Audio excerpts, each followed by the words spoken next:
ବୋଉ ଆଜି ରୋଷେଇରେ କଣ କରିବି?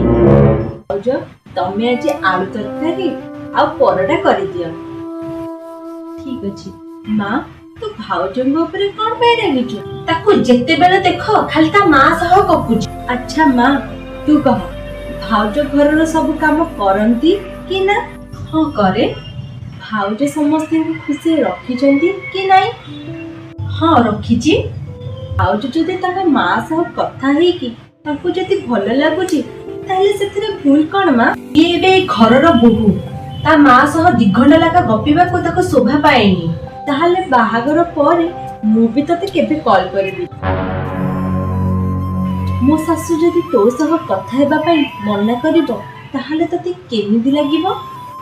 ଝିଅ, ମତେ ବହୁତ ଖରାପ ଲାଗିବ। ମୋ ବୋହୂ ବହୁତ ଭଲ, ମୋ ସ୍ୱଭାବଟା ହିଁ ଖରାପ।